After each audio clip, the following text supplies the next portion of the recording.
Welcome to ACC.12. I'm Dr. Randy Martin with CardioSource Video News. It's my pleasure now to have Dr. Huyen Gray, who is the chair of the ACC's International, it used to be called Council, I'm told now it's International Assembly. Huyen, great, thanks for joining me. Pleasure. Tell me, it seems like there's been a lot of international activities at ACC.12. Tell me a little bit about that. Well, there's been a large international attendance at ACC.12, so there's been a lot of involvement in many sessions.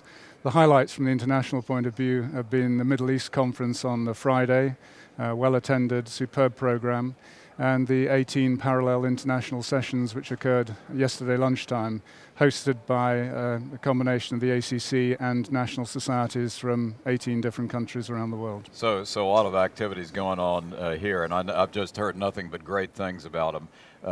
Both of the things you mentioned. In fact, last night I heard some great things about that. What's happening with the International Assembly this year? So what as the year rolls out, what's occurring? With the development of international chapters, which is a relatively new phenomenon, last 3 years or so, now up to 19 chapters and soon to be above 20, I think. We've created a new body to replace the International Council called the Assembly of International Governors, so that each governor from each chapter is represented on essentially the highest level body within the college. College has adopted, I think, a very enlightened international policy, huge membership growth internationally, and it reflects the global nature of cardiovascular disease. Yeah, absolutely. And I mean, and it's exciting to me to think that you're going to have 20 international chapters pretty soon.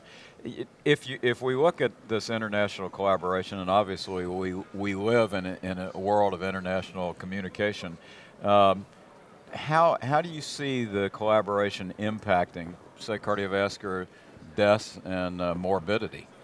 Well, I think as has been highlighted in this meeting and with the Million Hearts campaign, cardiovascular disease is still a huge problem worldwide, and it's a particularly developing problem in economically developing countries with the rise of obesity and smoking and so forth. Right. So, cardiovascular disease is an international problem, and we need to collaborate internationally. It doesn't know any borders.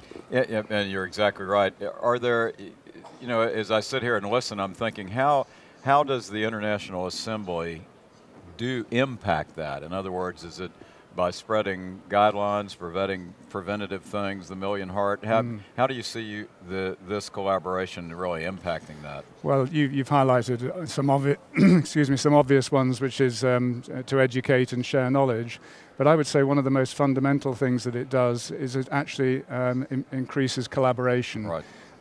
People get to meet one another, you can make contacts around the world, and it becomes so much easier to develop joint projects. And I think it's very exciting. Oh, no, I mean, I think you're exactly right. Knowing, putting a face to a name and knowing people and having that relationship. Well, I congratulate you on all that you've done, and certainly the college in taking this initiative, having this incredible growth, and certainly going toward that goal of decreasing cardiovascular deaths worldwide is great. So thank you very much for joining us. It's a pleasure. And thank you for joining us, and we hope that you'll stay tuned more. We'll bring you more from ACC.12.